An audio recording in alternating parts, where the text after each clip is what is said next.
The Merchant Marine Act, also known as the Jones Act, was enacted in the 1920s and requires any cargo carrier bringing goods between the mainland of the United States and Hawaii to be a United States flagged, United States built ship.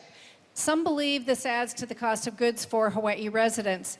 Please comment on the Jones Act and whether there should be a modification or exemption, or whether the Jones Act works well for Hawaii in its current form. And this is 90 seconds, please, to Mr. Schatz first. I fully support the Jones Act. I don't support amending it or repealing it or providing any exemptions, and here's why.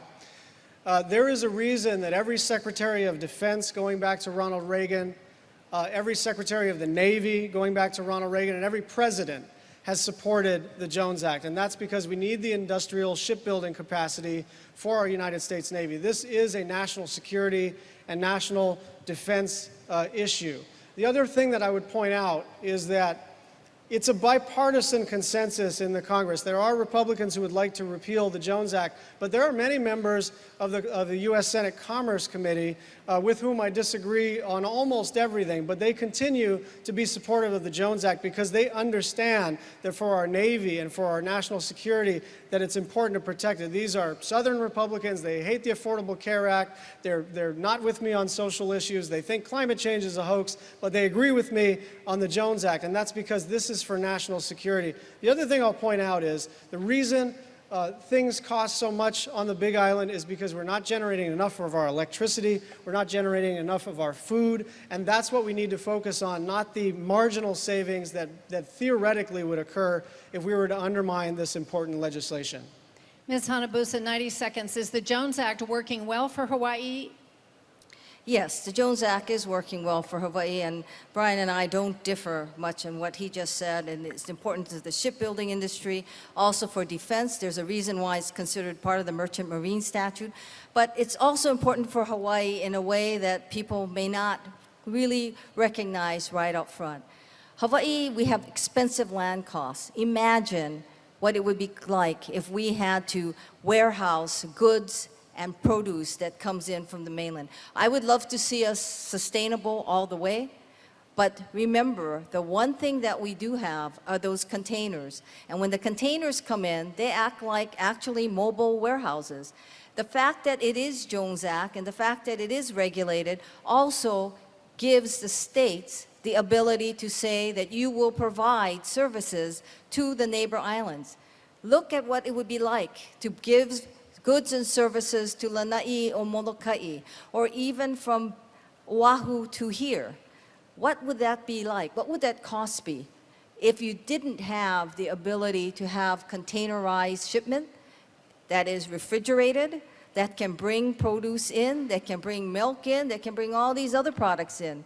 That is why Jones Act is critical for our economic base, and it is unfortunate that that component of it has not been looked at in its analysis. Thank you. I'm going to ask a one-minute follow-up question on the Jones Act. And Mr. Schatz, you actually addressed this. There are still a few shipbuilders in the United States, but they mostly all build military ships. They don't build cargo ships. And right now there are 90 ships in the world that meet the Jones Act requirements of being United States built. There are 38,000 other ships. And most ships today are built in Japan, South Korea, China, and Denmark. And some of those countries build ships that are very specific, for example, to carry livestock such as cattle from the Big Island and other specifically built ships. So it has been suggested that an exemption for the non-contiguous territories of Hawaii, Alaska, Guam, and Puerto Rico to just the US built requirement could be something that could be helpful to provide better service, particularly for this island. So 1 minute, starting with Ms. Hanabusa. What are your thoughts about such an exemption? I don't support the exemption, and there was a recent GAO report done that studied Puerto Rico because Puerto Rico felt that the cost was skyrocketing because of the Jones Act, and in fact GAO, that organization, the Government Accounting Office that do these analysis for Congress, said there is no proof of that ever happening.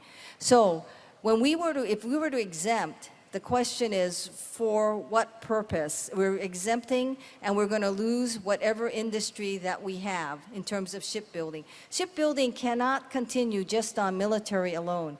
And you know, we talk about the economy, we talk about jobs. Those are also good jobs for people to have in the shipbuilding industry, in the design component of it.